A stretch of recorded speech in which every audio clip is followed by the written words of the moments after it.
Hey folks, welcome to Wednesday's Market SITREP here at Top Gun Options. My name is Matthew Buckley. My call sign is Wiz, and good financial earnings out of Morgan Stanley. Stocks up 3%. But more importantly for our portfolio that we're going to be talking about at 1 o'clock today, check out CSX. This was our transport pick, or is our Jan 20 transport pick. Stock is up nearly 7% after a blowout earnings. This thing is getting ready to get airborne. Well, actually, let me show you where we started trading it. We got into CSX here more or less at a Gordon Gekko moment.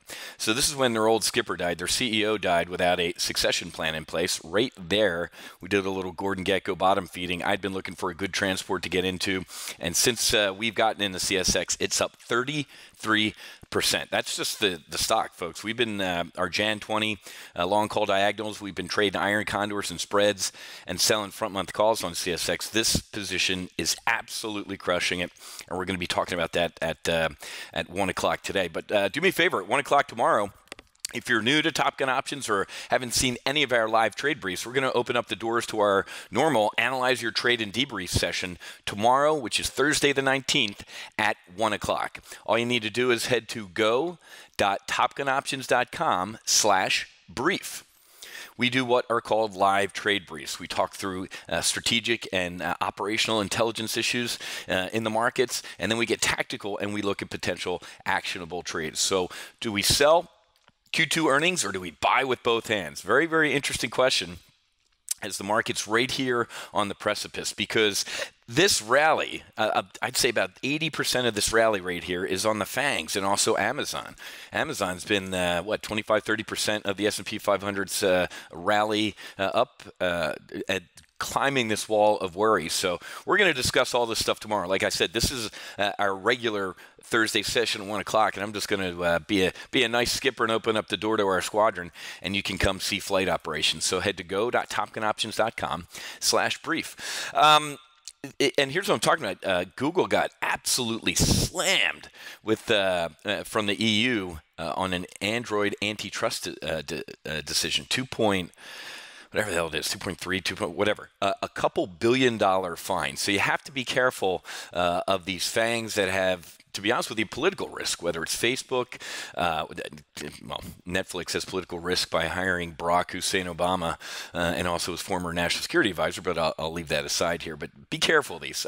This is why we love our Amazon. Jeff Bezos tries to fly under the radar of the political stuff and just focus on his business. He's not a Starbucks CEO. He's not a Facebook or any of these activist CEOs. He just kind of flies under the radar.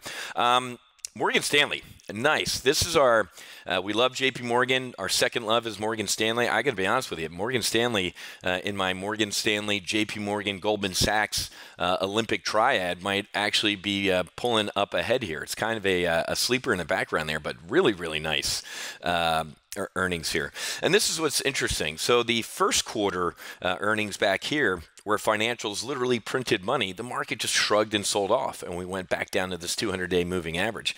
Now it seems like the financial earnings, people are actually listening and believing them. It doesn't hurt that Jerome Powell is day 2 of his testimony here.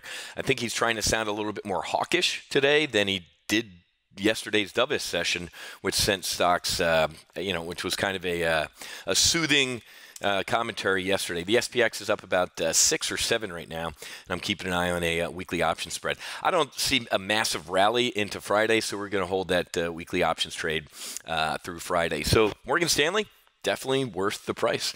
So stocks are kind of, we're willowing around here as I'm trying to keep on saying what Jerome Powell's doing, although the Dow's up about 90 right now. Like I said, with these 2-day testimonies in front of Congress, the Senate the first day, the House the second day, and the House is comical. The Senate, distinguished gentlemen and women, and it's a club of 100. You get into the House, and it really is Animal House. So a lot of political posturing about what the economy is doing and jobs and stuff like that. Really a proxy war for the I Hate Trump movement or the for legislators who support Trump. So it's more comedy than anything. So we're kind of wallowing around here. Here's the sleeper story, is that Larry Kudlow, brought in to kind of be the market whisperer. He and Steve Mnuchin, for the second time, or actually I think it was Mnuchin last week, said, hey man, our China negotiations aren't doing anything. They're stalled. China trade talks are stalled at the moment. So this is not good. Remember these massive implosions on trade wars and potential trade wars and threats of trade wars? Well, now we're actually firing, what was it, 36 billion a couple weeks ago, 200 billion as Trump got on the plane to head to NATO last week, and the market's kind of shrugging this off. So be very, very careful. Midsummer, low volume, low volatility rallies here that can markets go down a hell of a lot quicker than they go up, folks. I know I sound like Eeyore and Winnie the Pooh, but if you plan for the worst and the best happens, you're pleasantly surprised. But we kind of have this golden arch rally for the past 2-3 months. You know, off the 200, back to the 50. Up, back to the 50, up, and then do you just think we just keep going up, or do we take a little bit of a breather? After all of these rallies recently, we take a breather. We either chop sideways with a little down and bounce, or we, no kidding, pull back. So FANG earnings weren't phenomenal. Amazon Prime Day was kind of lukewarm. It was the biggest shopping day ever, history of man and everything like that. I get it. Biggest shopping event ever, surpassing Cyber Monday and Black Friday. And this is also why I didn't do an Amazon weekly options trade. Is sometimes we sell on the news. Look at this. Amazon's down $3 right now, which is Amazon can sneeze and be up $30. I get it. But my point being is usually when I trade these Amazon Prime weeks, we see a kind of a sell on the news. Even if they print money, look at this run up. This has been a pretty healthy run up in Amazon to this port, and we've been printing money trading Amazon actually since the beginning of the year, actually back to October. October was when I told my users to ditch a Facebook and an Apple due to all the political risk and just target your firepower in Amazon. So where's October? Right here is when I said get out of our Facebook and Apple positions for Amazon. Look at that run the stock's seen, 96% increase. Look at that. That's just absolutely phenomenal, and the gift that keeps on giving. But I sat on my hands this week for with the weekly options, and that's fine. Or actually, oh my God, EU fines Google $5 billion. It's even worse. Wow. This is a public company, folks. I get that Yuri and Steve or whatever the hell the founders' names are, they can find this in their couch maybe, but this is a public company. This ain't their money. This is their shareholders' money. That's not good news if you're a Google holder there. So a lot of reasons to be bullish, but a lot of reasons to be bearish. Remember, the market only cares when it cares. And this whole, hey, wait a minute, not only did the Treasury Secretary say China talks are stalled, but now Kudlow's out here. They've warned us, folks. They've warned us that the China talks are stalled. And last week, the sleeper headline I briefed you guys on was what? China says not only we're not going to only respond to the tariffs, we're going to respond in other non-economic ways. The hell's that mean? It's a little creepy. What, cyber attack? Take more of the Pacific. And last week, again, and you hear this stuff here. You don't see this on the liberal media that's still frothing at the mouth about Donald Trump committing treason.